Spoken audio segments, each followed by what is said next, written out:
Si vous n'avez jamais vu de zélotes dans l'évangile, parce que le véritable zélote, ce n'est pas notre frère Serge.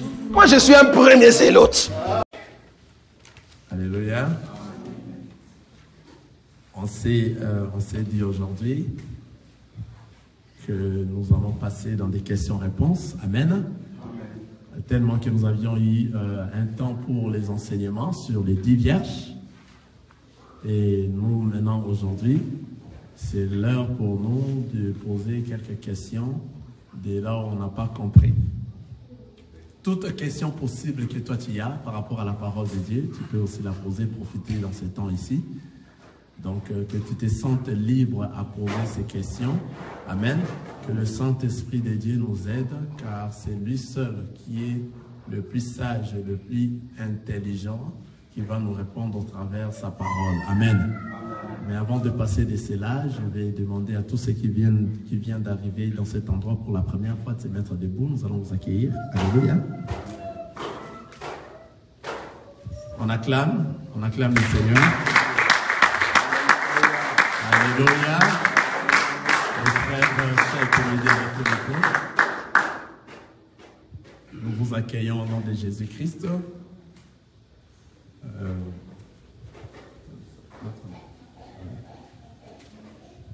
Nous sommes l'assemblée des élus d'Illinois.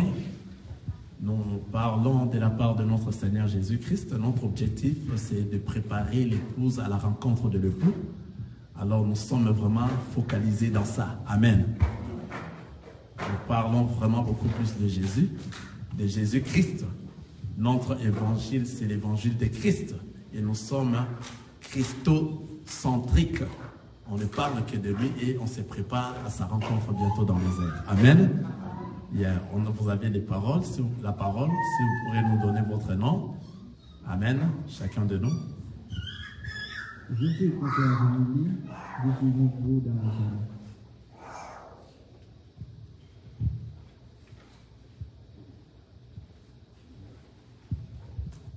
Amen. Je m'excuse un peu, vas-y. Parlez un peu plus fort. Je suis François Jamili, je suis nouveau dans la zone.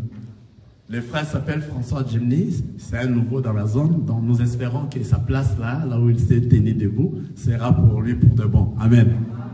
Alléluia. Amen. Nous espérons à ça. Acclamons le Seigneur pour ça.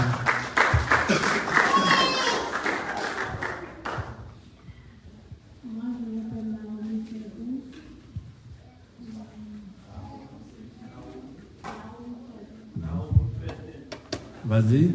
Moi, je m'appelle Naomi Ferdi. La sœur Naomi. Vous êtes aussi nouvelle?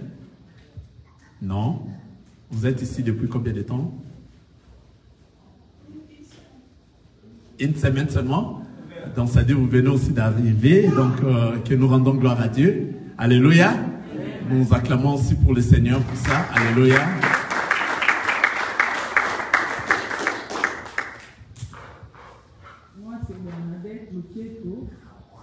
Je suis à Jacksonville. Je suis venu répondre à une invitation du frère Charles. Amen. Acclamons le Seigneur. La sœur Bernadette qui reste à Jacksonville, qui s'est décidé, le Saint-Esprit aussi l'a convaincu de répondre à l'invitation de notre frère Chai. Que la paix de notre Seigneur Jésus-Christ continue à être avec vous. Mes deux sœurs et le frère François. À la fin, vous allez voir le frère Saïdi. Il va s'entretenir avec vous un peu. C'est le frère qui est en train de filmer, le frère Saïdi. Amen. Pour un petit moment d'entretien ensemble avec vous. Amen. Comme on disait, nous arrivons dans cet endroit. Aujourd'hui, c'est juste pour vos questions-réponses. Amen. Vous allez poser vos questions. Le frère Chai va m'aider. Il y a des différents micros ici que le frère Chai va m'aider pour vous aider à bien parler, à poser vos questions. Et le frère Saïd aussi pourra m'aider pendant que vous posez votre question. Vous pouvez vous avoir dans... Amen. Première question. Oui, le micro est là. Alléluia. C'est moi-même par une question. Pardon? Le micro, il y a des micros déjà, donc vous pourrez distribuer. On a des micros sans fil. Ok. Et il va poser sa première question. Oui, tu peux commencer? Toi, vous avez une question? Oui. Voilà, vous pouvez poser la question. Oui. Je rappelle que nous avions parlé sur les 10 vierges. Amen. Donc, c'est-à-dire, si tu peux poser ta question, tu peux poser sur 10 vierges ou bien toute autre question par rapport à la parole de Dieu qui te dérange. Amen. Amen. Le Seigneur va nous conduire et nous allons essayer de répondre pendant ces 1 heure que le président de culte nous a laissé. Amen. Vous pourriez aller avec votre question. Oui, ma question elle est celle-ci sur la résurrection des morts. L'autre fois, vous avez parlé de la résurrection que si quelqu'un est mort ici,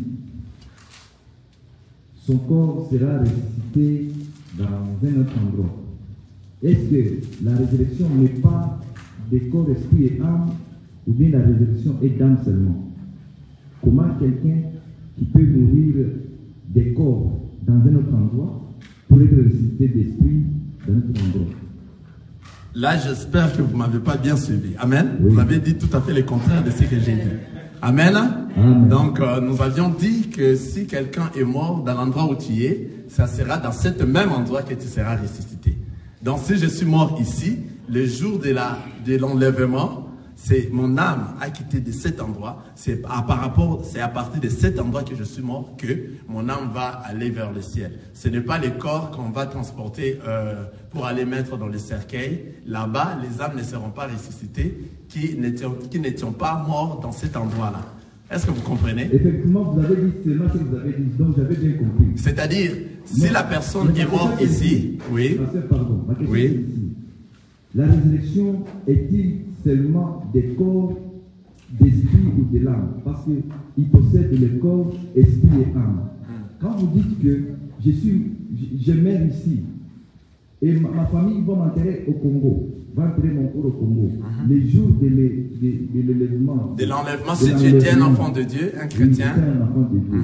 Comment cela va se passer au moment où moi je suis décédé ici et je vais ressusciter ici et que mon corps est en RDC au pays? Amen. C'est ça ma préoccupation. Amen, j'ai encore compris. Donc, c'est-à-dire, lorsque nous mourrons, ce n'est plus nous maintenant, c'est l'âme maintenant qui va être ressuscitée. Ce n'est plus les corps. Alléluia. Les corps, c'est un capot qui revêtit l'âme. Alléluia. C'est un capot. Une fois que le Seigneur enlève cette âme, tu tombes. Ces capots tombent. Donc, ce n'est plus toi qui vis. Donc, tu n'es plus là. Donc, la personne qui est restée, un mourant, qui vient de mourir, il n'est plus là, ce n'est plus lui. Son âme a déjà été retirée. C'est au moment où il meurt, c'est à ce même moment que son âme est retirée, à cet endroit-là. Vous voyez? C'est-à-dire, c'est même cet endroit-là qu'il va ressusciter, l'endroit où il a été retiré son âme. Vous comprenez? Mais les corps, là, on peut l'amener même au Congo, même à n'importe quel partout du monde pour aller enterrer les corps. Là, ce n'est qu'un corps, car le corps va pourrir. Vous comprenez? Donc, le corps va pourrir, mais l'âme de l'homme, de tout et chacun, ne va pas pourrir. L'âme de tout et chacun, c'est cette âme-là maintenant qui va soit, si tu ne marchais pas comme nous avions dit, si tu marchais comme un païen, cette âme va ressusciter à la seconde résurrection pour le jugement, afin que toi tu puisses entrer en enfer. Dans le lieu de l'enfer, dans le lieu là où il y aura de pleurs et de grincements de dents. Mais si tu étais un enfant de Dieu, une fois que tu meurs, cette âme-là va aller dans le lieu de repos. Vous comprenez? Amen. Mais les corps là, c'est pour cela lorsque le Seigneur et Dieu était en train de créer, il a pris la poussière de la terre, il a fait une forme. Cette forme-là ne pourrait pas se mettre debout. Pourquoi? Parce qu'il n'y avait pas encore le souffle de vie. C'était Dieu qui est entré, c'est l'âme, il a donné l'âme dans toi. C'est à ce moment, lorsqu'on a soufflé dans toi, que cette forme est devenue un être vivant. Vous comprenez? Donc, par rapport à ta question, c'est ça. Dans les corps, on peut l'amener par-ci, par-là. Ces corps-là, ce n'est plus toi. Toi qui es dans toi est déjà sorti. Vous avez compris, hein? Merci. Voilà. Il y a encore une autre question? Voilà, bien. Non, en tout cas, n'ayez pas peur, posez n'importe quelle question que vous en avez, même ce qui peut me tourmenter, hein, que vous croyez que ça va nous tourmenter, et j'espère que nous avons la personne la plus sage qui est la parole de Dieu qui va nous aider. Amen. Vous poser des questions et nous allons répondre. On a la séance d'aujourd'hui et la séance de dimanche prochaine. Amen. Sens-toi libre de poser n'importe quelle question. La Bible dit, tout Israël va sauver. Et tu as dit, c'est un peu qui va sauver et tout qui va appliquer la parole de Dieu, c'est lui qui va sauver. Mais c'est une promesse de Dieu. Toute nation Israël qui va sauver, c'est la promesse de Dieu. Pourquoi tu as dit ça? Épée qui va sauver. Mais à moins tu comprends déjà, tu connais que dans le verset biblique, on a écrit tout Israël sera sauvé, n'est-ce pas? Yeah. Voilà. Donc, c'est-à-dire tout Israël sera sauvé. Pourquoi? Merci pour la question, très bonne question.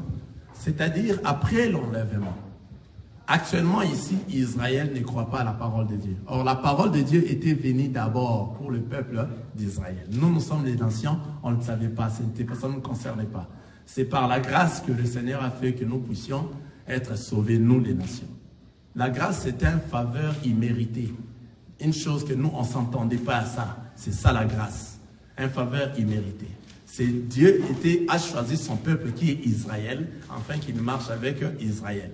Vous voyez? Mais Israël n'a pas obéi à la parole de Dieu. Comment? Lorsque le Seigneur Jésus-Christ est venu pour annoncer cette parole, parce que le Seigneur Dieu a envoyé les prophètes pour annoncer l'arrivée de notre Seigneur Jésus-Christ.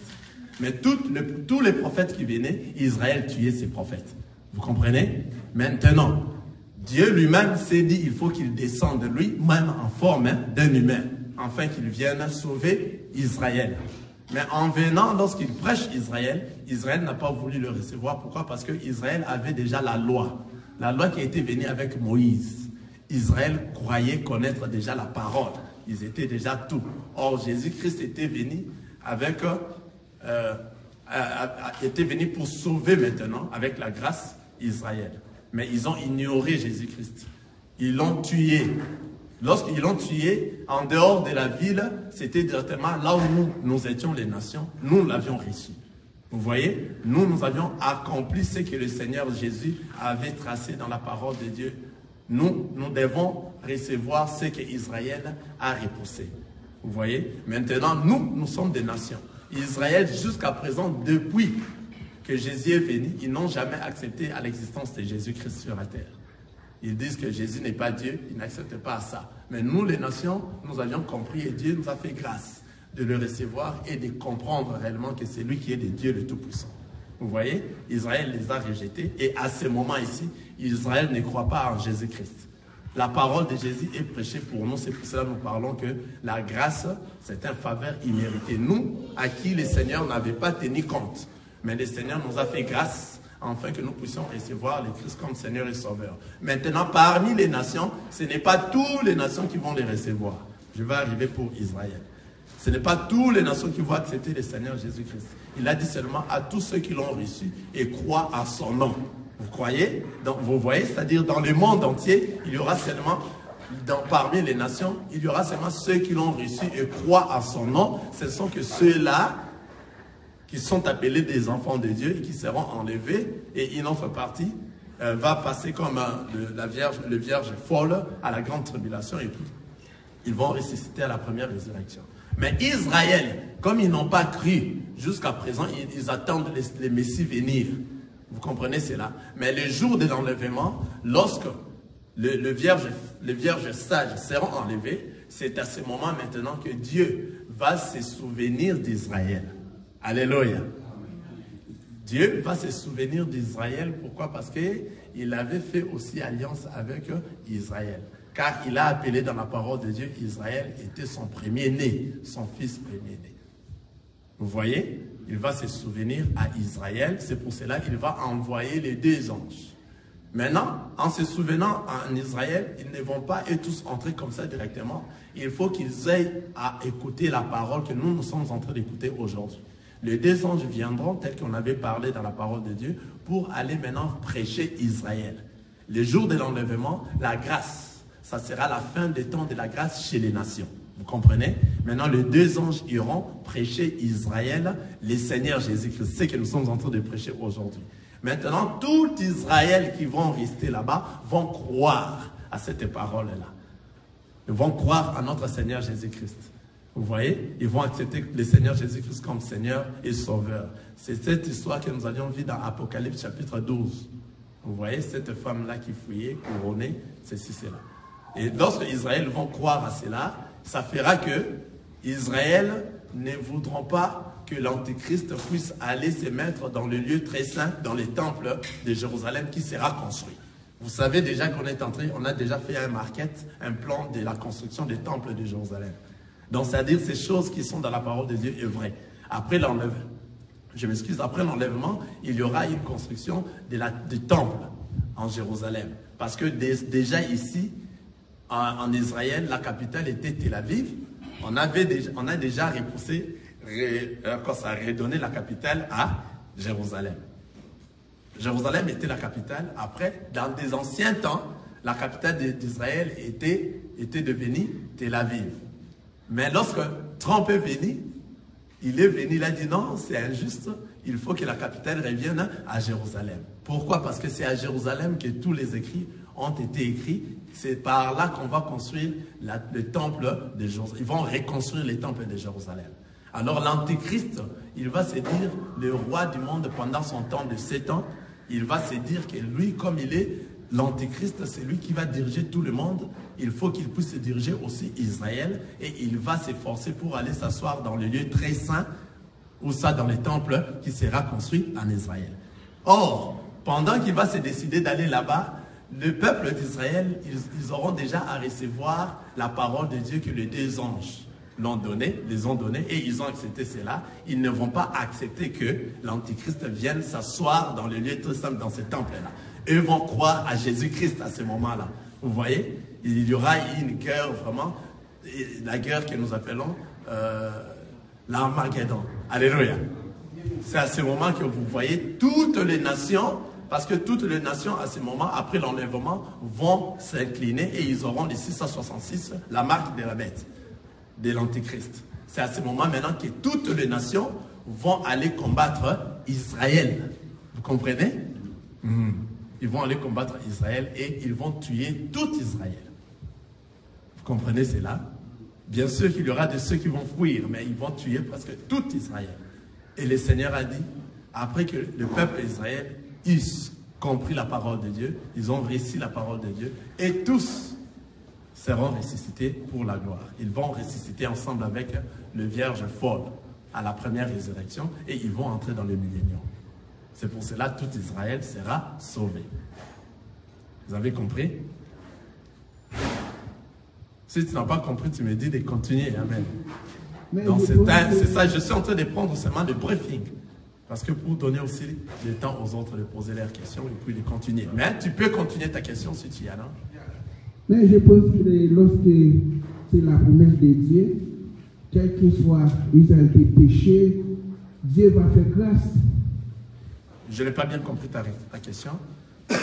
Quel que soit Israël qui fait péché, qui désobéit Dieu, Dieu va faire grâce parce que c'est la promesse de Dieu.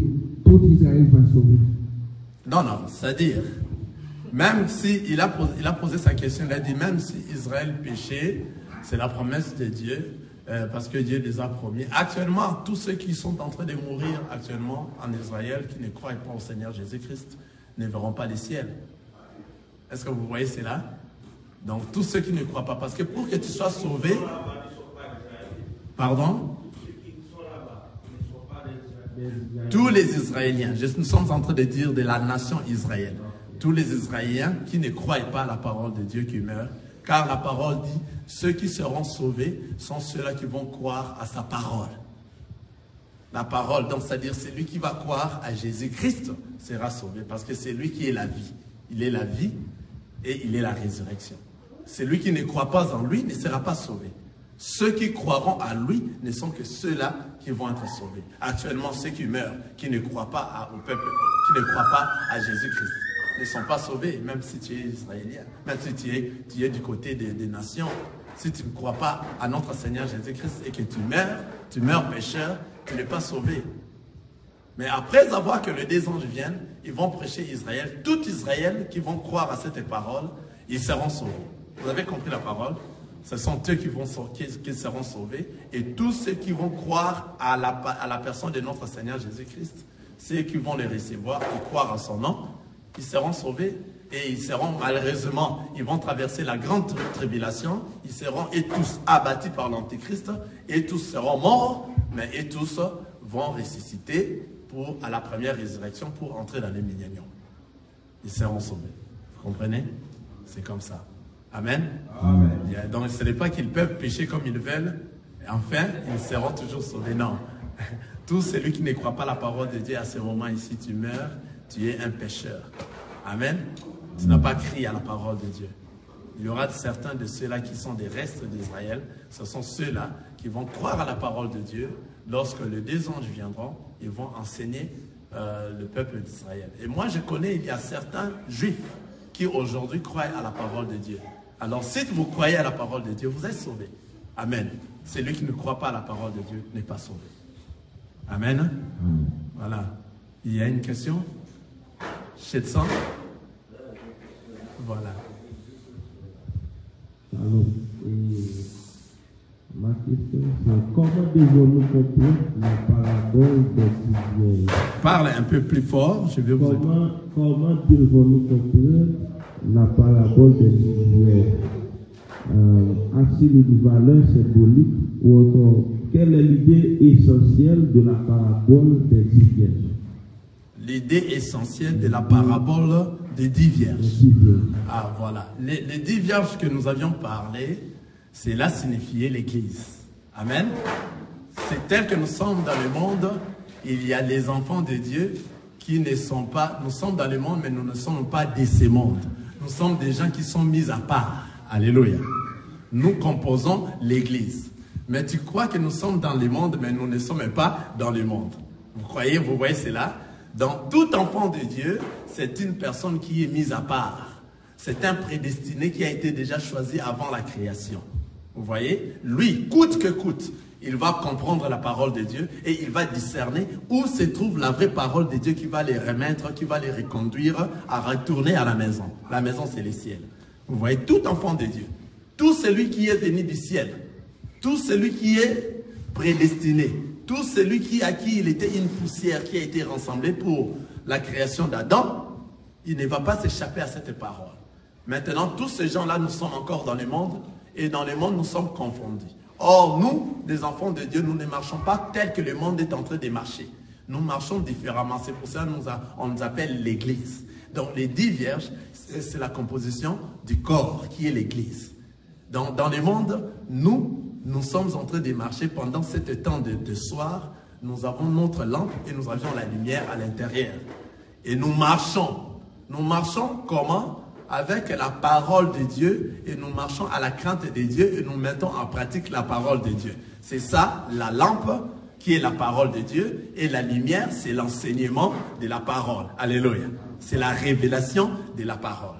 C'est pour cela que nous avions dit, pour arriver à la destination, il ne te suffit pas seulement d'avoir la lampe, il faut avoir la lampe et à l'intérieur de la lampe, il faut avoir la lumière qui va te montrer le chemin.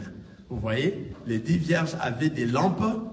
Pourquoi? Parce qu'il faisait noir, c'était la nuit pendant qu'ils étaient en train de marcher. Donc nous sommes les corps de Christ, nous sommes l'Église, nous sommes les 10 vierges. Nous marchons pendant la nuit, c'est pour cela que nous avons la parole qui est notre lampe et nous avions l'enseignement qui est la révélation de la parole de Dieu qui va nous montrer le chemin des retours à la maison. À ce moment ici, l'Église est en train de marcher à la rencontre de l'époux. Disons même à ce moment, l'Église se trouve dans le lieu saint. Ils sont en train d'attendre que l'époux vienne. Maintenant, parmi les 10 vierges, il y a les 5 qui sont les vierges folles et il y a les 5 qui sont les vierges sages. Les 5 folles, ce sont ceux-là qui n'ont pas amené le réserve d'huile avec eux. C'est quoi le réserve d'huile? On a parlé ici. Ce n'est pas être persévérant dans la parole de Dieu jusqu'à ce que l'époux viendra. Quelqu'un a compris ça? Mais la réserve d'huile que les 5 vierges sages ont, ce sont ceux-là qui même qu'il pleuve, qu'il neige, et ils sont restés constants en mettant en pratique la parole de Dieu et persévérant jusqu'à ce que nous irons en enlèvement. Vous voyez, les jours de l'enlèvement, c'est ces jours-là que nous saurons qui est les vierges folles et qui sont les vierges sages. C'est-à-dire les 10 vierges sont ceux-là qui ont quitté le monde. Tel que nous sommes là, si tu es un véritable enfant de Dieu qui met en pratique la parole de Dieu, tu constitues l'église, tu constitues le corps, c'est-à-dire toi tu avais déjà quitté le monde avec tout ce qui se trouve au monde.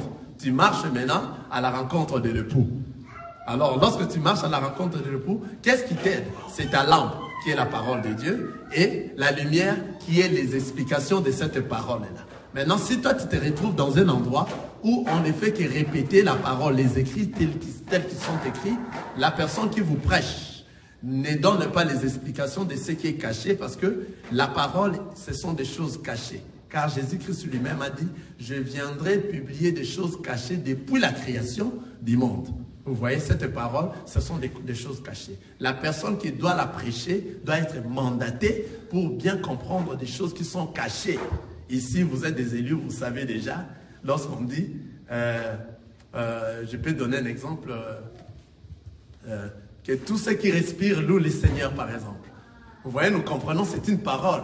Mais ce n'est pas dans la parole de Dieu, ce qu'on a dit là, cela veut dire ce qu'on vient de dire. Car dans la parole de Dieu, on écrit que tous ceux qui respirent louent le Seigneur.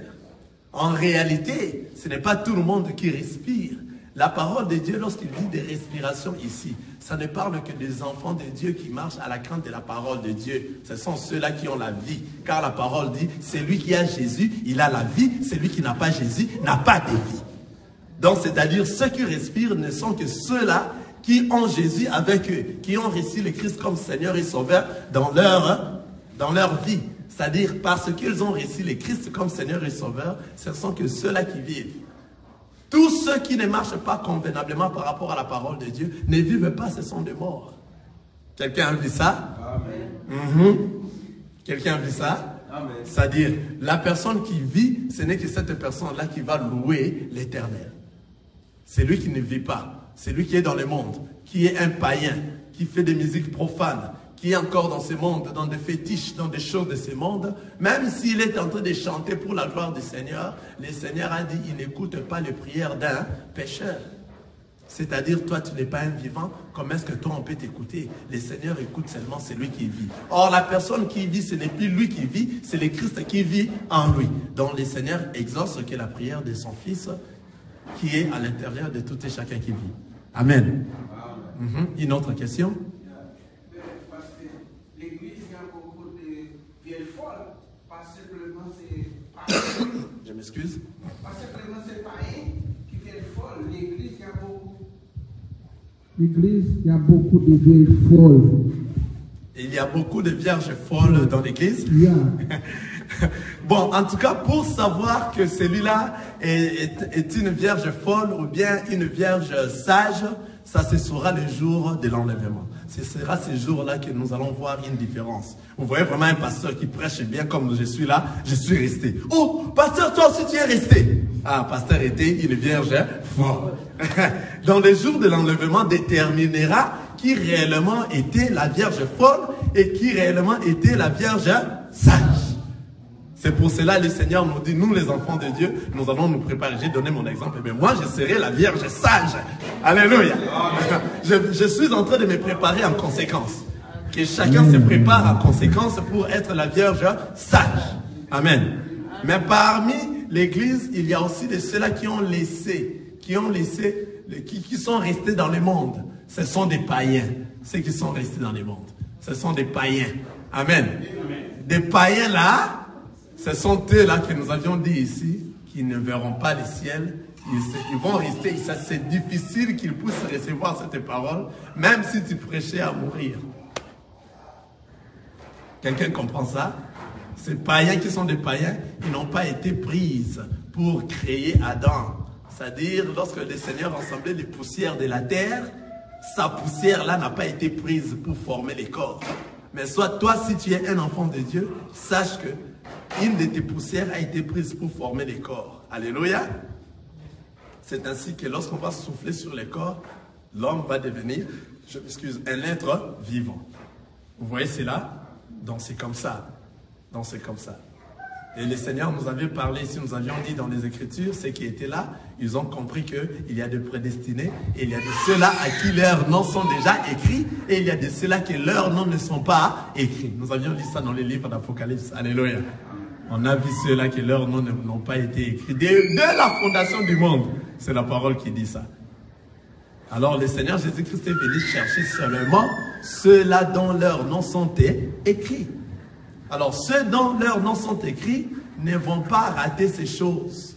Qu'il pleuve, qu'il neige, coûte que coûte, ils finiront par écouter la parole de Dieu qui va leur changer avant leur mort, afin qu'ils puissent hériter le royaume des cieux. Comprenez cela? Donc c'est comme ça. Le frère a encore une question. Ok, vas-y. Je connais beaucoup de pasteurs qui maçon-loge. Et pasteurs qui dans maçon-loge, c'est sage ou folle? Pasteur maçon-loge. Le pasteur dans les loges maçonniques. Un pasteur, dans les temps que nous sommes dans les derniers jours. La parole nous a dit au dernier jour, il y aura des cas pareils. C'est-à-dire, il y aura des faux docteurs, il y aura des faux hommes de Dieu, des faux pasteurs, de ceux qui vont parler de la parole de Dieu pour remplir leur poche, pour avoir de l'argent, pour avoir des succès. Dans les derniers jours, tout cela, le Seigneur nous avait déjà montré ça dans la parole de Dieu, que vous allez voir de telles choses. C'est-à-dire, ces temps ici que nous sommes, c'est les heures du soir. Pour que tu retrouves des véritables hommes de Dieu, c'est très difficile. Ceux qui prêchent la parole dans la vérité sont coincés. Et là où il y a la vérité, il n'y a pas assez de gens. Alléluia. Pourquoi? Parce que le chemin qui nous amène dans la vie éternelle, c'est étroit et rétréci. Il n'y a que peu de gens qui la retrouvent. Vous voyez? Il n'y a pas assez de gens. Parce que la vérité, ça fait très mal. Les gens sont influencés dans les choses du monde. Vous voyez? Tout pasteur qui est dans la franc-maçon, dans des choses du monde, dans des fétiches, ce n'est pas un homme de Dieu en fait. Ce n'est pas un homme de Dieu. Il est venu pour embrouiller et remplir ce que la parole a dit dans les derniers jours. Vous allez voir tout ça. Nous, ça ne nous attend pas, c'est normal. Nous sommes en train de voir si nous comprenons que les écrits sont en train d'être accomplis. Amen. Maintenant, nous, les enfants de Dieu qui reçoivent la vraie parole, nous devons discerner où réellement aller. Mais si tu as été déjà inscrit, ton nom a été inscrit dès la fondation du monde, tu sauras. Parce que toi, tu étais déjà à l'éternité, et à l'éternité, tu avais déjà écouté ces choses. Le jour où tu vas écouter ton frère en train de parler de ces choses, tu vas comprendre que tu l'avais déjà écouté à l'éternité. Tu comprendras facilement et tu vas revenir. Malheureusement que tu auras beaucoup de questions, mais après avoir posé beaucoup de questions, là je me souviens de frère Chai qui avait beaucoup de questions. Il m'a posé des questions pendant une année et chaque jour, beaucoup de questions. Donc lorsqu'on se rencontre, il posait que des questions. Et c'est comme ça que tu auras beaucoup de questions pour que tu comprennes. Parce que ce que tu avais réussi avant, c'était de la fausseté en fait. C'était de la fausseté, ce n'était pas la parole de Dieu. C'était quelque chose semblable à la parole de Dieu. Mais comme toi tu as été prédestiné, tu ne sauras pas s'échapper à ces choses. Le Seigneur va te pousser auprès de tes frères. La première démarche du Seigneur, c'est de te séparer de tout ce qui est mauvais. C'est ce qu'il a commencé au commencement. Dieu avait séparé les cieux et la terre. Il sépare l'obscurité et la lumière. Vous voyez? C'est comme ça. Dieu faisait comme ça. La première des choses va te séparer et puis te rapprocher auprès de tes frères. C'est à ce moment que tu vas écouter les enseignements. C'est à ce moment que tu vas comprendre et tu vas te dire, waouh, où est-ce que j'étais avant? Où est-ce que j'étais avant? Ouais. Oui, la sœur a une question. J'ai une question celle-ci. Comme vous avez dit, dès le commencement, si votre nom est déjà écrit dans le livre des gens qui seraient parmi aux cieux, même si vous faisiez n'importe quel péché, vous serez toujours parmi les gens qui ont été dans le livre. Très bonne question. La sœur a posé la question, elle a dit, tel que vous aviez dit au commencement, si votre nom était déjà inscrit dans le livre de vie, même si tu fais n'importe quel péché, tu vas toujours être inscrit là-bas. Parce que ton nom est déjà inscrit, toi tu vas toujours aller dans le royaume des cieux, tu seras toujours au ciel, enlevé pour le royaume des cieux. Voilà sa question. Amen. Je le répète encore.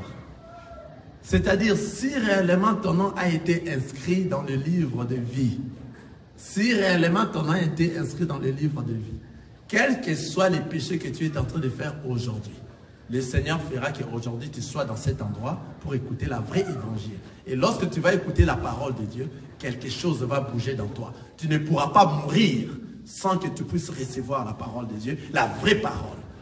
Et jusqu'à ce que toi tu vas recevoir cette parole-là, après toi tu meurs. Tu comprends? Parce que ton nom a déjà été inscrit. Aujourd'hui tu peux être un bandit, tu peux être un voleur, une voleuse, tu peux être une prostituée.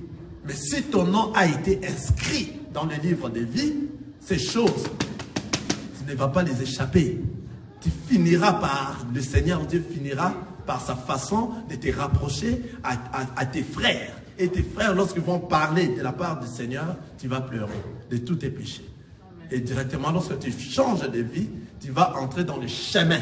Le chemin, et tu vas marcher dans la vérité, persévérant jusqu'à avoir la vie éternelle. Vous voyez? Mais si tu vois quelqu'un qui se dit enfant de Dieu, qui est dans ce qu'il y a beaucoup, qui se dit enfant de Dieu, mais qui, soit il est dans le chemin, il vient dans l'église, il fait comme s'il semblait comme était enfant de Dieu, mais il continue dans les choses mauvaises.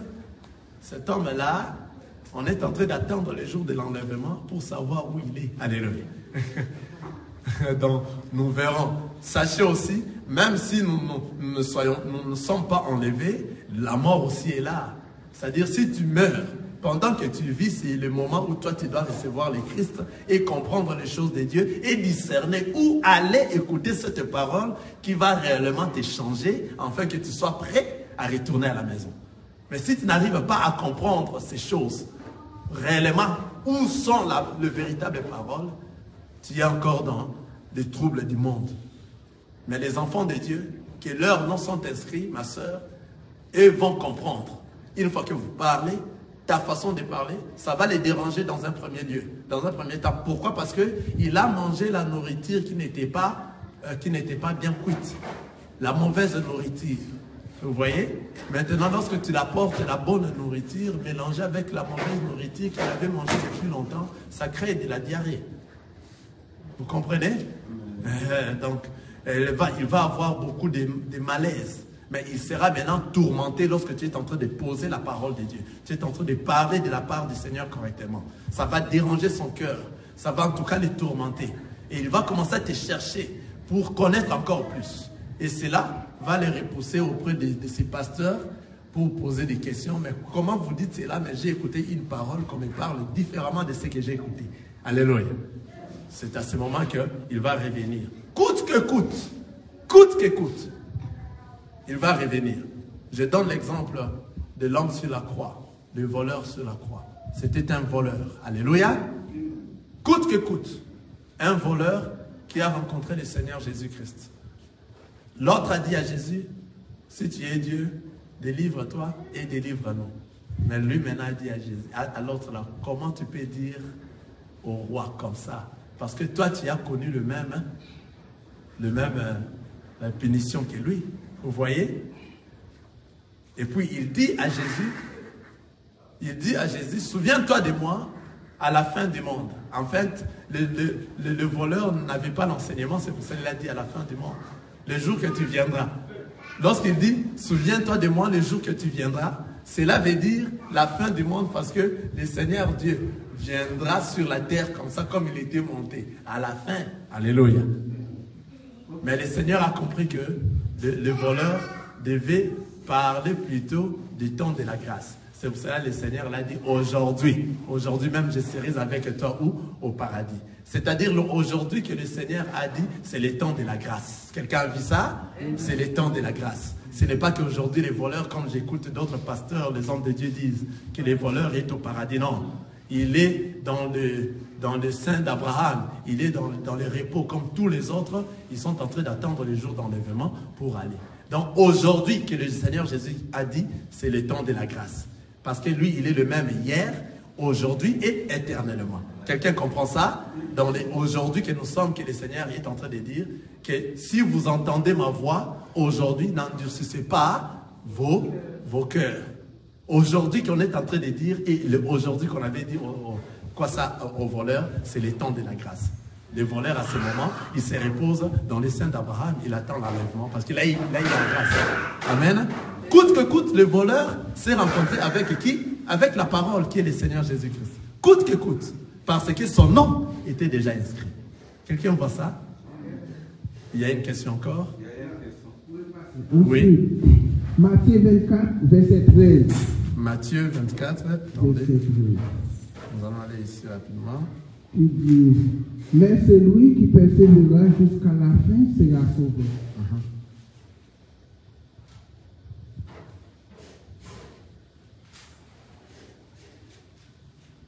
Matthieu 24, le verset 13 nous dit, mais celui qui persévérera jusqu'à la fin sera sauvé. Maintenant, quelle est ta question?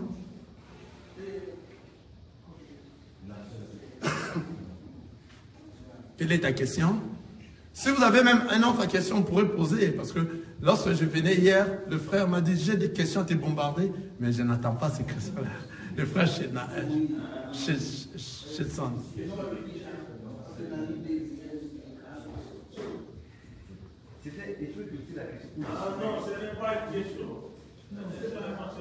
Ce n'était pas une question, c'est juste pour venir à ce qu'ils sont en train de dire ici. Amen. Merci pour compléter. Il nous a dit Matthieu chapitre 24, le verset 13, qui nous dit, c'est lui, seulement c'est lui-là qui persévérera jusqu'à la fin, qui sera sauvé. Comment persévérer jusqu'à la fin? C'est-à-dire garder le réserve, doué. C'est-à-dire ne pas entrer dans la distraction du monde pendant ces heures ici, pendant la nuit. Car nous sommes pendant la nuit. Vous comprenez? Mais toi, tu as le réserve d'huile, tu n'es pas entré dans la distraction, tu persévères en mettant en pratique la parole de Dieu jusqu'à la fin, c'est toi qui seras sauvé. C'est toi qui es en train de laver ta robe. Amen. Voilà. Posez même la question en créole, même en anglais, même en français, même en lingala. Posez, sentez-vous à l'aise de poser vos questions. Il y aura des translates qui vont nous aider. Marc 13. Allons-y, voyons Marc 13, le verset 13.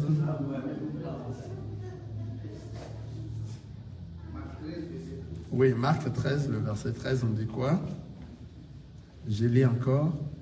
Vous serez haïs de tous à cause de mon nom, mais celui qui persévérera jusqu'à la fin sera sauvé. Encore, ça revient encore à persévérer jusqu'à la fin.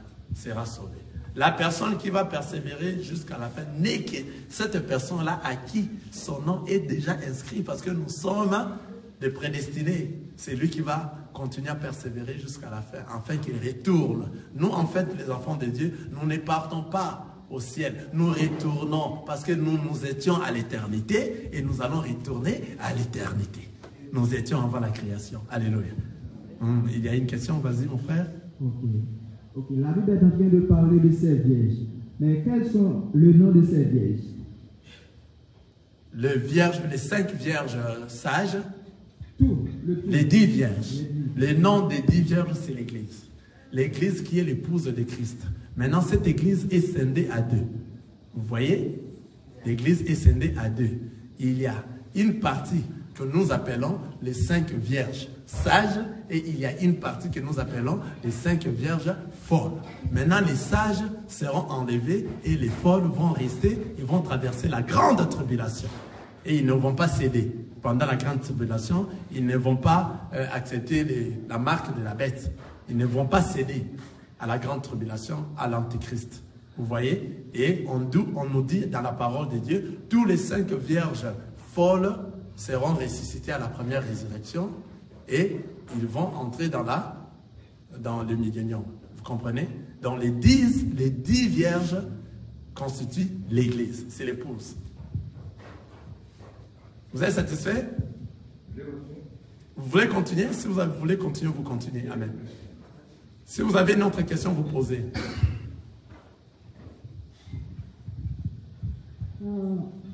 S'il y a aussi ceux qui nous suivent, ceux qui peuvent entrer dans les réseaux, dans le Facebook, qui nous suivent en direct, s'ils ont des questions, ils peuvent poser cela.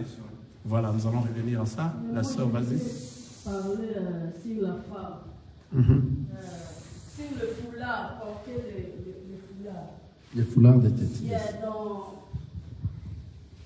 dans 1 Corinthiens 11, verset 14 à 15, dit ne vous enseigne-t-elle pas que c'est une honte pour l'homme de porter de longs cheveux, mais que c'est une gloire pour la femme d'en porter, parce que la chevelure lui a été donnée comme voile.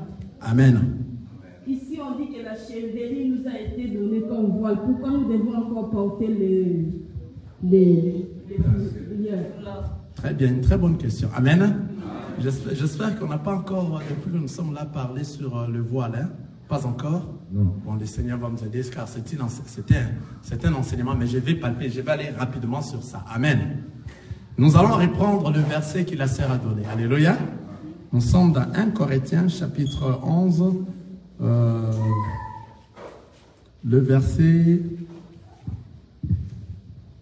Je peux répondre au début, là au début pour arriver jusqu'à là où vous êtes, pour comprendre quelle a été la pensée de ces Écritures. Parce que lorsqu'on lit la parole, il faut comprendre c'est quoi ce qu'on est en train de lire là-bas. Soyez mes imitateurs comme je les suis, moi-même de Christ. Je vous loue de ce que vous vous souvenez de moi à tous égards et de ce que vous retenez mes instructions telles que je vous les ai données. Je veux cependant que vous sachiez que Christ est le chef de tout homme, que l'homme est le chef de la femme et que Dieu est le chef de Christ. Tout homme qui prie ou, on commence par 4, tout homme qui prie ou qui prophétise la tête couverte déshonore son chef. Je reprends le verset 2, ou bien le verset 3. Je veux cependant que vous sachiez que Christ est le chef de tout homme, que l'homme est le chef de la femme, et que Dieu est le chef de Christ. Amen. Et la parole vient nous dire dans 4, tout homme qui prie ou qui prophétise la tête couverte déshonore son chef. Qui est son chef? Le chef de l'homme, c'est qui? C'est Dieu. Amen. Voilà. On dit toute femme, au contraire, qui prie ou qui prophétise la tête non voilée déshonore son chef. Qui est encore son chef ici? La tête non voilée. Amen. Qui prie la tête non voilée. C'est-à-dire, on demande à la femme de voiler sa tête pour prier. Mais si c'est non voilé, il est en train de faire quoi? De déshonorer son chef. Qui est son chef ici? C'est Dieu. Alléluia. Je reprends. Regardez, 3. Je veux cependant que vous sachiez que Christ est le chef de tout homme. Vous comprenez? Que l'homme est le chef de la femme et que Dieu est le chef de Christ. Tout homme qui prie ou qui prophétise la tête couverte déshonore son chef. Donc, c'est-à-dire pour les hommes, c'est facile, nous comprenons déjà. Donc, c'est-à-dire tout homme ne peut pas prier en mettant quelque chose sur sa tête. Il est en train de déshonorer son chef. Vous comprenez? Nous venons maintenant. Toute femme, son chef ici, dans un premier lieu, c'est Dieu. Et nous allons arriver quand est-ce que ton chef est devenu l'homme. Le chef de la femme est devenu l'homme. Nous allons y arriver. Toute femme, au contraire, qui prie ou qui prophétise la tête non voilée, déshonore son chef. C'est comme si elle était rasée. Ici, maintenant, nous prenons les deux, homme et Dieu. Si une femme qui est rasée, en réalité, l'homme, dans la physique comme ça, ne va pas marcher, ne va pas se sentir heureux de marcher avec un homme qui est une femme qui est rasée. Quelqu'un comprend ça? C'est un peu déshonorant. Alléluia. Amen. Mais toute femme qui a la chevelure avec elle, lorsqu'elle marche avec l'homme, l'homme est en train de voir qu'elle est avec sa femme. Mais c'est lui qui prie, non, avec non voilé, c'est-à-dire ici, on parle maintenant de Dieu, qui ne couvre pas ses cheveux, déshonore Dieu. Amen. Nous allons y arriver jusqu'à là où il a posé la parole, à 14. Je continue. Car si une femme n'est pas voilée, qu'elle se coupe aussi le cheveu. Or, s'il est honteux pour une femme d'avoir des cheveux coupés ou d'être rasée, qu'elle se voile. Ici, on parle dans l'église, pendant qu'on est en train de prier, pendant que nous sommes à l'église. Je continue. L'homme ne doit pas se couvrir la tête, puisqu'il est l'image de la gloire de Dieu. Suivez-moi ici très bien. L'homme ne doit pas couvrir sa tête, puisqu'il est l'image de la gloire de Dieu. Tandis que la femme est la gloire de l'homme. Quelqu'un est en train de voir ça? Tandis que la femme est la gloire de l'homme. En effet, l'homme n'a pas été tiré de la femme, mais la femme a été tirée de l'homme. Et l'homme n'a pas été créé à cause de la femme, mais la femme a été créée à cause de l'homme. C'est pourquoi la femme, à cause des anges, doit avoir sur la tête une marque de l'autorité dont elle dépend, qui est la voile. La voile comme ça, la voile vraiment, la voile. Je continue. 11. Toutefois, dans les seigneurs, la femme n'est point sans l'homme, ni l'homme sans la femme. Parce qu'on n'a pas encore donné cet enseignement, c'est pour ça que je suis en train de passer rapidement. Et je descends jusqu'à arriver là où notre sœur nous a posé la question. Car, de même que la femme a été tirée de l'homme, de même l'homme existe par la femme et tout vient de Dieu. 13. Jugez-en vous-même. Et est-il convenable qu'une femme prie Dieu sans être voilée? Voilà la question qu'on a posée. Est-il convenable qu'une femme prie Dieu sans être voilée? Jugez-vous vous-même. Est-il convenable qu'une femme prie Dieu sans être voilée? 14, là où notre sœur a dit, la nature elle-même ne vous enseigne-t-elle pas? Ici, lorsque Paul a pris l'exemple de la nature, Paul est sorti un peu pour nous faire voir qu'est-ce qui se passe dans la nature. Quelqu'un est en train de voir ça? Il a pris l'image de la nature pour nous faire voir, comprendre, maintenant regarder ce qui se passe dans la nature. Qu'est-ce que ça nous dit?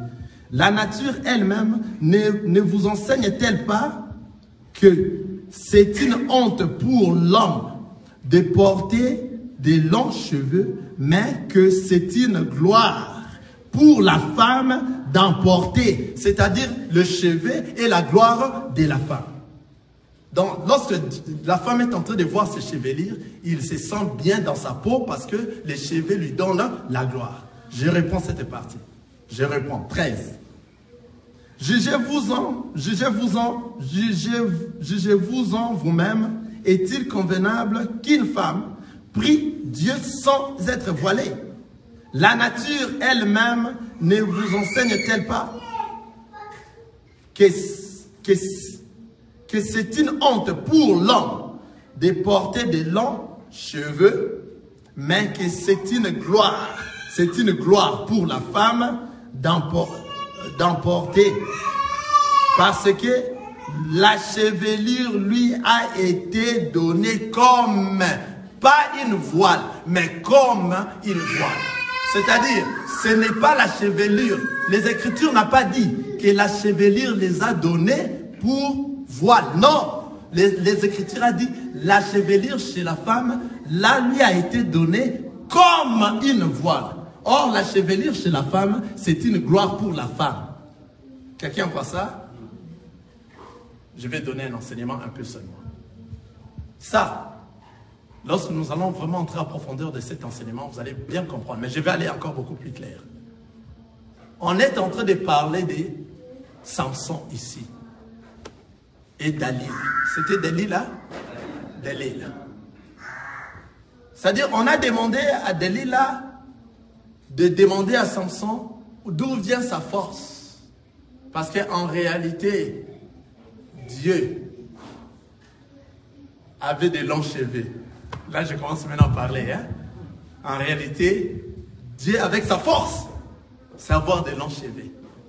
Je parle de notre Seigneur Jésus-Christ. Dans les temps de la loi, même avant, Dieu va parler comme ça et si tu ne respectes pas, il te frappe au même moment. Il était colérique. Alléluia. Quelqu'un comprend? C'est ça les longs cheveux qu'avait Samson. Alléluia. C'était sa force. Samson, en réalité, aujourd'hui, nous représente le Seigneur Jésus-Christ. Nous allons revenir dans ça. Mais on avait demandé à la femme de chercher à demander à Samson d'où provenait sa force. Or, sa force provenait de où? De la chevelure. Donc, la femme avait besoin de la chevelure de Samson afin que la femme soit forte, afin que Samson soit faible. Donc, toi et moi, on avait besoin de la chevelure de notre Seigneur Jésus-Christ. C'est pour cela que le Seigneur Jésus-Christ est allé mourir sur la croix, afin que lui soit faible et que nous soyons forts. C'est pour cela, nous, aujourd'hui, toute femme qu'on est en train de parler ici, c'est tout enfant de Dieu qui porte la chevelure qu'avait arraché Delilah auprès de Samson. Quelqu'un est en train de voir ça? Amen. C'est-à-dire, la chevelure que la femme a, c'était pour sa gloire, afin qu'on sache que réellement, elle avait pris la force de Samson. Et cette chevelure fait la gloire de la femme. Réellement que la femme a cette chevelure et ça lui donne la gloire. Lorsque la femme a la chevelure, c'est pour cela que Samson doit devenir faible pour que le Seigneur Jésus-Christ soit mort sur la croix. Si Samson n'avait pas coupé, ne nous avait pas donné sa force, que le Seigneur Jésus-Christ, s'il ne nous avait pas donné sa force, il n'allait pas mourir sur la croix. Il allait rester Dieu. Personne n'allait le tuer. Mais en voulant nous donner sa force, afin que nous soyons forts et que lui puisse prendre tous nos péchés et l'abattre sur la croix, afin que nous restons forts, c'est pour cela que le Seigneur a accepté d'aller sur la croix et de mourir. C'est-à-dire la chevelure ici montre que le Seigneur Jésus, qui est allé mourir sur la croix, il nous a donné sa force. Comme Delilah avait demandé la chevelure. Et Delilah avait reçu la force de notre Seigneur Jésus-Christ. La chevelure, c'est la gloire de la femme. C'est pour cela, la femme maintenant, avec sa gloire, ne peut pas s'approcher auprès du Seigneur avec toute sa gloire. Il faut qu'il mette quelque chose dans sa tête pour s'humilier devant le Seigneur. Quelqu'un voit ça? Pour montrer à Dieu réellement que non, je n'ai pas beaucoup d'importance à ta présence. Mais la femme, avec ses cheveux, il se sent beaucoup plus fier qu'il a sa gloire avec elle. Et la parole nous dit, c'est honteux à une femme de couper. Si tu sens que c'est honteux pour toi de couper tes chevelures, mettez quoi? La voile. C'est-à-dire toute femme qui prie la tête non voilée déshonore son chef qui est le Seigneur Dieu. Pourquoi? Parce qu'il n'était pas humilié devant le Seigneur. C'est comme un militaire qui est gradé, avec sa grade, avec ses chapeaux, il est en train de prier. Non, lorsque un militaire vient à la présence du Seigneur, il va enlever tous ses grades. Il va se dégrader, parce que tous ces grades l'ont donné l'honneur. Pour lui, cet honneur devant Dieu, ça doit être rabaissé. Ça doit quitter son corps. Et puis, il va se rabaisser. C'est-à-dire, les voiles, c'est le signe d'humilité. C'est-à-dire, tu enlèves la gloire que toi tu as, car tes cheveux, c'est ta gloire. Maintenant, toi, tu dois enlever ça à la présence du Seigneur. Tu vas te rabaisser dans la présence du Seigneur pour lui montrer que moi, je suis rabaissé auprès de toi. Je n'ai pas donné l'importance à ma gloire qui est mes cheveux. Vous comprenez? C'est là pourquoi nous devons s'humilier. Toute femme qui prie doit s'humilier. Pour un signe de s'humilier, il doit couvrir sa tête avec quelque chose qui couvre réellement sa tête. Même si les cheveux sont en train de se voir, mais quand même, il a fait le signe de se rabaisser devant le Seigneur. La personne qui vient prier comme ça, avec sa voile devant le Seigneur, c'est-à-dire il n'est pas en train il n'a pas montré les signes de s'humilier devant le Seigneur. Dans le voile, c'est le signe de s'humilier et que tu te présentes, que tu n'es rien, que la personne qui est devant toi est plus haut que toi. Vous voyez? C'est de la même manière que l'homme maintenant, comme la chevelure et la gloire de l'homme, de la femme chez l'homme, c'est ainsi que l'homme, lorsqu'il marche avec sa femme, Il a besoin de voir que sa femme est en train d'avoir une très bonne chevelure avec lui, et puis ça lui donne du bien. Mais devant Dieu, la femme doit cacher sa gloire, pour que la seule gloire qui doit être élevée, c'est le Seigneur Jésus-Christ. C'est pour cela qu'il va s'humilier, il va porter une marque qui va lui donner l'humilité devant un être suprême qui est le Seigneur Jésus-Christ. Vous avez compris, ma soeur? Yeah. Donc, c'est-à-dire dans les Écritures, parce que nous n'avions pas encore donné cet enseignement, c'est pour cela on est allé un peu rapidement, mais nous allons revenir dans ça clairement et expliquer ce que je viens de dire sur Samson. C'est à ce moment que vous allez comprendre que la chevelure, réellement, c'est la gloire de la femme. Et la femme, avec sa chevelure, il se sent beaucoup plus belle et plus bien. Si on te coupe les cheveux, tu ne te sens plus à ta peau. C'est ta gloire à toi. Maintenant, si, avec ta gloire, tu viens proche du Seigneur, un être suprême, tu dois te rabaisser. C'est-à-dire, pour te rabaisser, pour s'humilier devant cet être-là, il faut que tu mettes une marque dans ta tête. C'est pour cela que les Écritures a dit, est-il convenable, à 13, regardez, jugez-vous-en vous-même. Est-il convenable qu'une femme prie Dieu sans être voilée? Voilà. Est-il réellement convenable qu'une femme prie Dieu sans être voilée? Donc, toute femme doit s'humilier parce que la chevelure qu'on lui a donnée, c'est comme une voile, mais ce n'est pas la voile. Quelqu'un comprend ça? Ce n'est pas la voile, c'est comme. Lorsqu'on dit c'est comme, tel que moi je suis là, je suis, disons, ministre. Vous m'appelez Patrice. Je ne suis pas Jésus. Je ne suis pas réellement pasteur. Je suis comme pasteur. Le véritable pasteur, c'est le Seigneur Jésus-Christ. Quelqu'un comprend là où nous sommes? Quelqu'un est en train de comprendre? Donc c'est comme une voile, mais ce n'est pas la voile.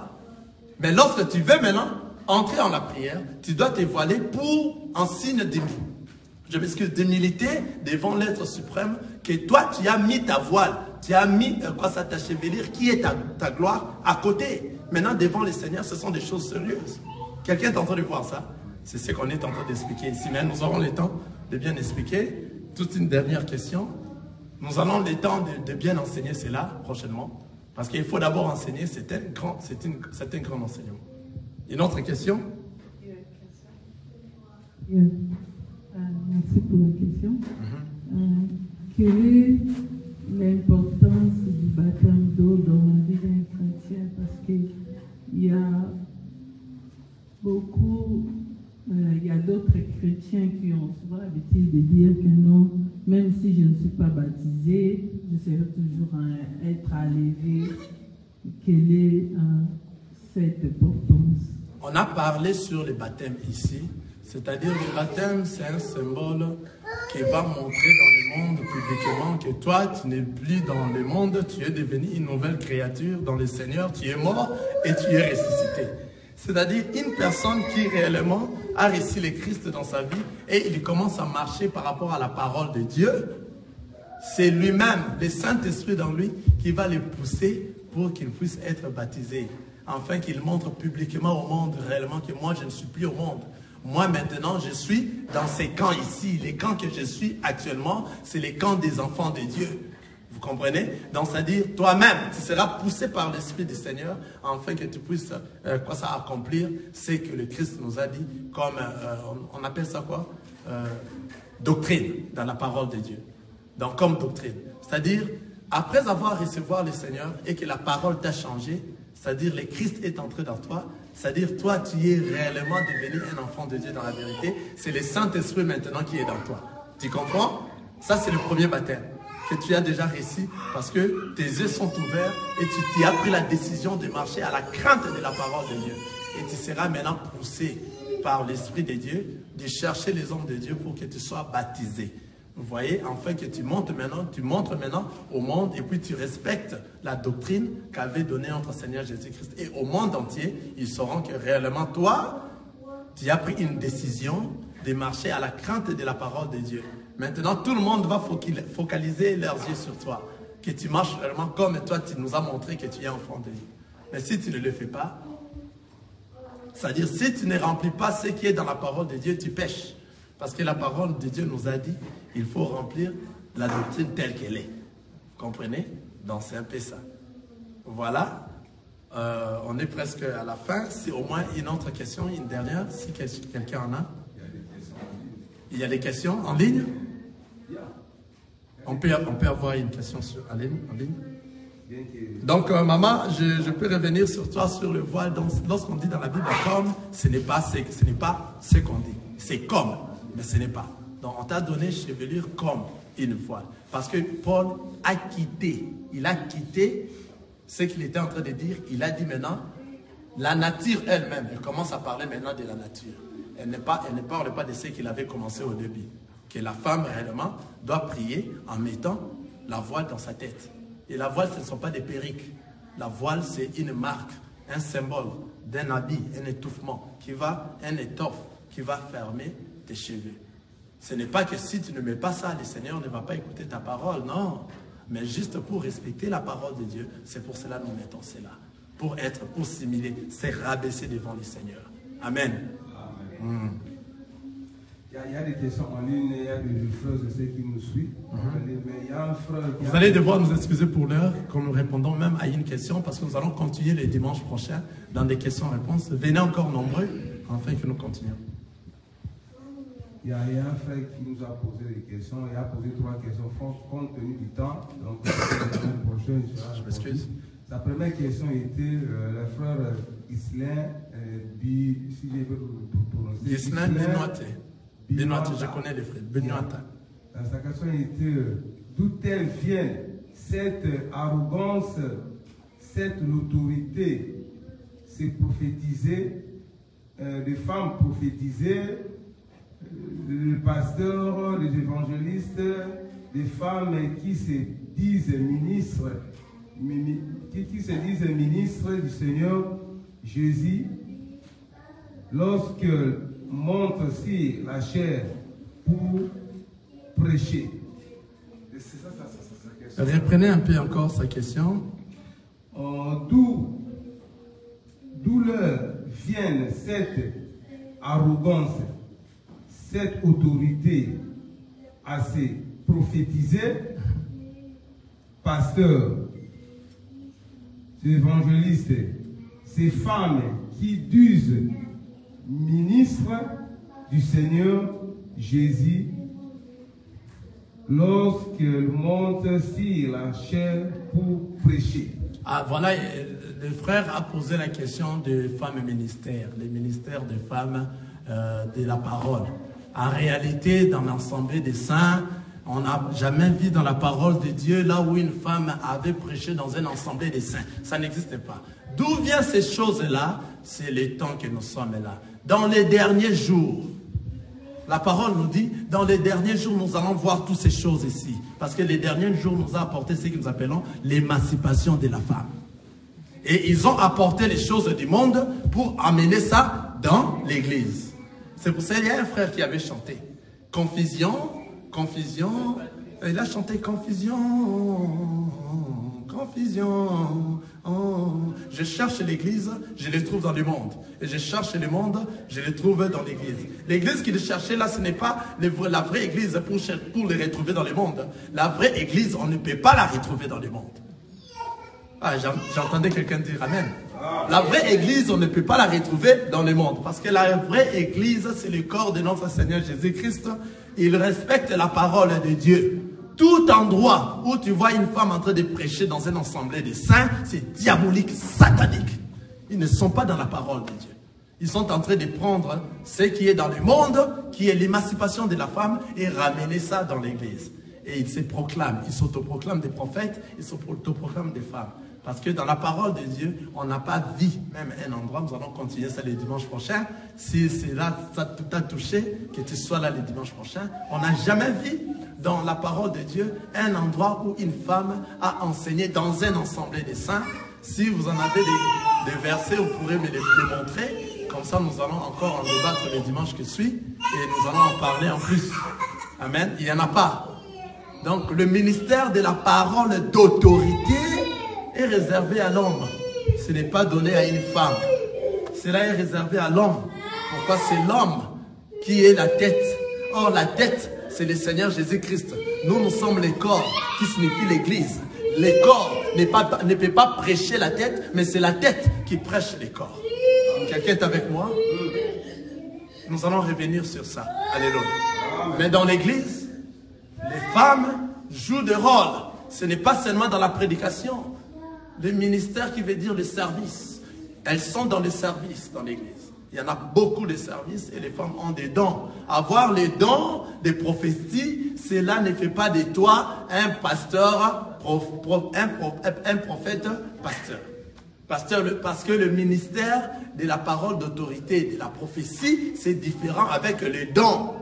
Les dons, tout le monde peut en avoir. Tout le monde, même les femmes peuvent prophétiser, même les hommes peuvent prophétiser. Ce sont des dons que le Seigneur nous a donnés. Mais ce n'est pas ça qui va faire de toi ministre de l'Éternel. Dans les choses du ministère, c'est le ministère de la parole de l'autorité. C'est pour cela, au commencement, Dieu créa les cieux et la terre. Les cieux, c'est l'homme, et la terre, c'est la femme. Dans le livre d'Ésaïe, il a dit, il va faire pleuvoir les cieux, le ciel va faire pleuvoir, la pluie pour donner la sémence à la terre. C'est l'homme qui a la sémence pour nourrir, pour donner quoi? La terre qui est la femme. C'est-à-dire c'est l'homme qui contient la sémence afin que la femme soit engrossée. Quelqu'un est avec moi? C'est-à-dire 2 femmes dans une chambre, il n'y aura pas de bébés. Alléluia. Allons-y. Mais aujourd'hui, nous sommes presque à la fin déjà, mais on peut quand même prendre, si l'Église accepte de prendre sa question. Je me suis posé la question.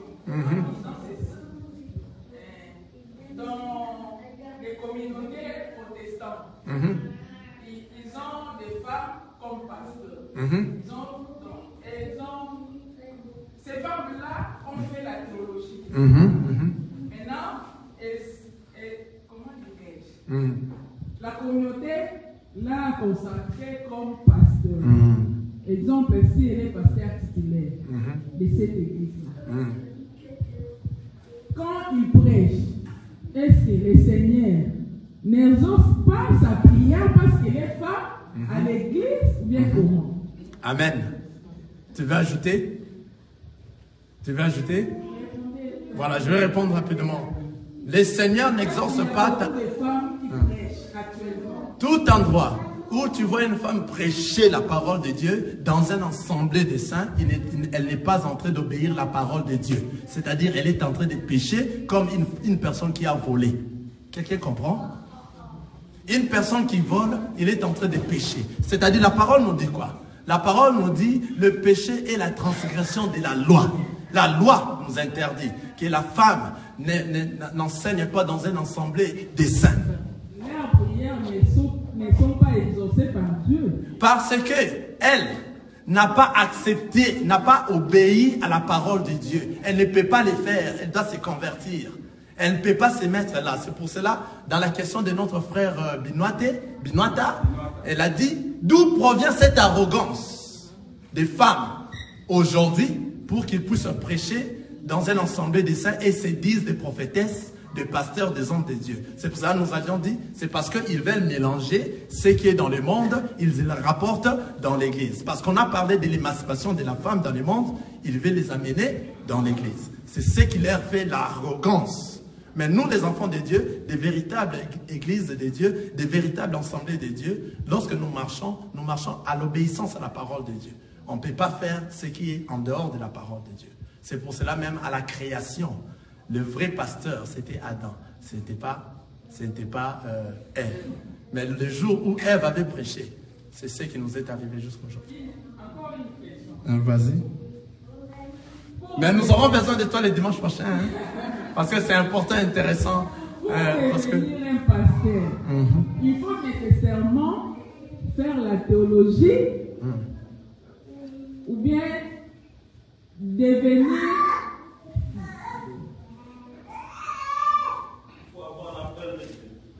Ou bien avoir la paix de Dieu. Voilà. Faire la théologie ou bien avoir la paix de Dieu. Galates.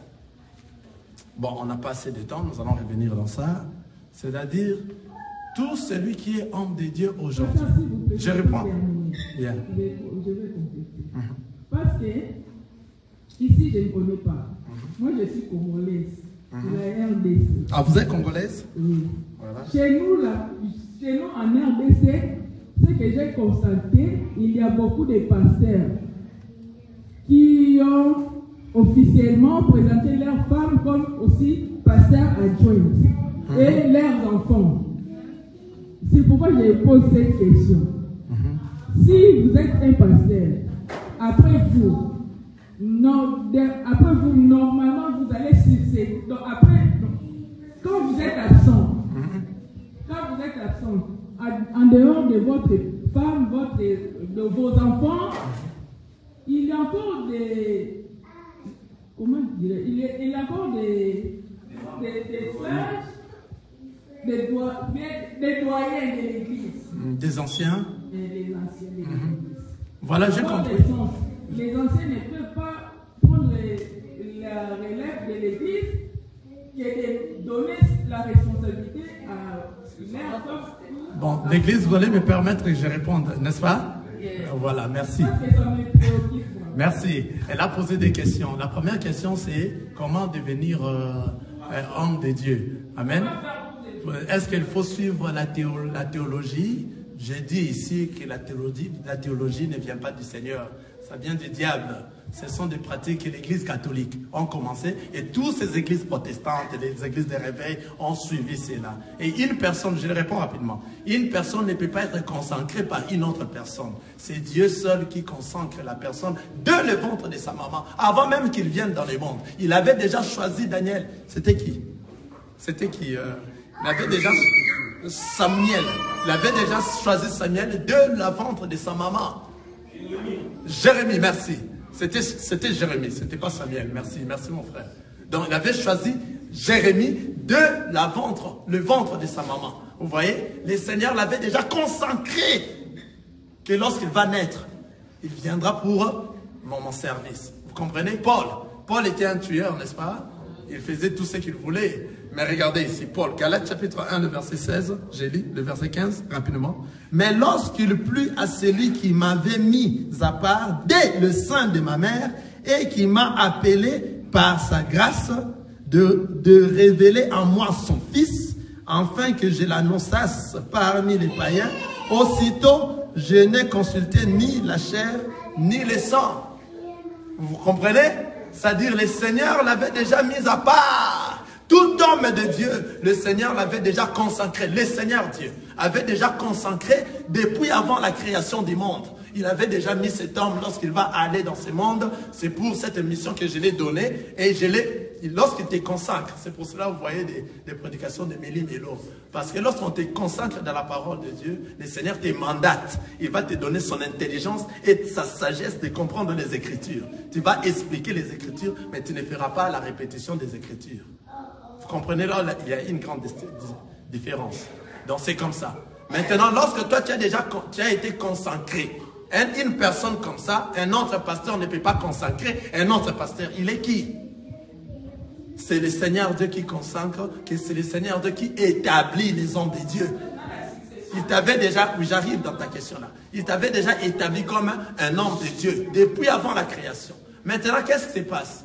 Les grands frères, les aînés, qui ont été établis par Dieu, qui ont été consacrés aussi par Dieu avant toi, lorsqu'ils vont voir la chose de Dieu pendant que tu es en train de prêcher la parole de Dieu, ils vont reconnaître ton ministère, que réellement celui-là, c'est notre frère. C'est pour cela, vous voyez, les hommes de Dieu viennent dans des églises. Ici, je dis les églises, les vraies églises, là où il y a de vrais assemblées.